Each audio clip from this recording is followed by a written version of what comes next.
Q Country 102.9, Troy O'Brien here, and with me I have voice contestant Chris Kroeze, 27 years old from Wisconsin, sang Pride and Joy, Stevie Ray Vaughan song for the blind auditions, just won his battle round. Chris, how you doing today? I'm doing fantastic. How about yourself? Hey, I'm doing great. I'm happy now that I'm talking to you. Chris, you realize that this show is called The Voice. Although when you stepped on stage for the blinds, you made sure to feature the guitar. Why did you choose to do that? And if this show was actually titled The Guitar, do you think that you would be a shoo-in to win it? I've been playing guitar a lot longer than I've been singing. I never sing without a guitar. It's just kind of the two go kind of hand in hand for me. I feel like I sing better while I'm playing. Yeah, they kind of complement each other. That's why I chose to use it. You know, it actually, I feel like personally it makes me sing better while I'm playing. Okay, so it's kind of a comfort thing. Would you feel like you'd be out of your comfort zone if you didn't have the guitar on stage with you? Oh, absolutely. And I'm sure it'll happen. I'll try to make it look like I'm comfortable, though, but I won't be. That's why Jennifer turned around. Ultimately, you chose Team Blake. Before you chose Blake, you said, quote, "This is really hard for me to say." I got to ask, Chris, was it really that hard for you? Well, they cut it out. I was kind of razzing on Jennifer. They edited it out, though. What I actually said was, I said, "This is really hard for me to say." I was looking at Blake, and then I looked at Jennifer and said, "Jennifer, I choose Team Blake." Whoa, so you gave Jennifer a little razzle-dazzle before you ultimately said, "See ya." Yeah, but they chose not to put that on the show, but... That's upsetting. That would have been funny.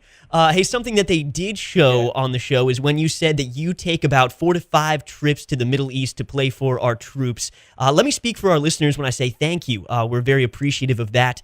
What songs do the troops most request over there when you play for them? A lot of Chris Stapleton, Zach Brown Band, a lot of some like classic country. You know, we get a lot of Johnny Cash. There's always someone that yells out "Free Bird," whether it's in a bar in Wisconsin or a military base in Kuwait. You know, there's always one guy. You know, I don't know how to. I mean, maybe it seems like a lot of just feel good music that maybe will take you home for a little bit, I guess. Is that why you chose to start going over there so you could play that feel good music that takes them home? Absolutely, yeah. I've always wanted to be able to give back and something like that. I grew up with a huge respect for military. My dad was military, and my grandparents on my mom's side of the family, and it was a big part of my life. Just my parents instilled a lot of respect for that in me as a child, and just to have the opportunity to be able to go do something for them while they're deployed and make it a little bit less awful. I think that's great, and I know that our listeners sure do appreciate and respect that.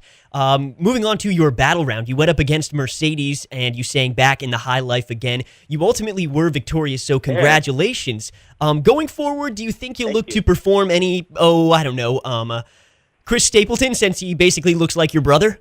Yeah, I mean, I would love to. It's kind of a process with the song choices. It's a matter of, I mean, I give them a list of songs that I want to sing, and then it's a matter of getting them cleared legally to do them on TV.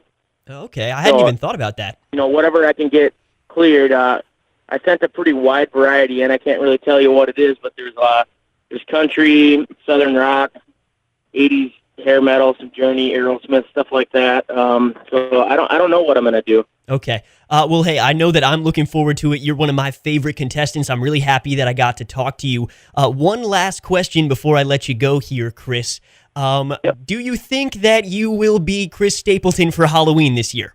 It's crossed my mind. I could be Chris Stapleton. I just need to get like a trench coat and a cowboy hat. Yeah, I think so too. This is actually kind of bad radio. Our listeners, if they haven't watched The Voice, they don't know exactly what you look like. So listeners, if you want to just picture Chris Stapleton, that is basically what Chris Kroeze looks like. You got to go check him out on YouTube and NBC's The Voice. I've got the perfect face for radio. Yeah. Okay. Hey.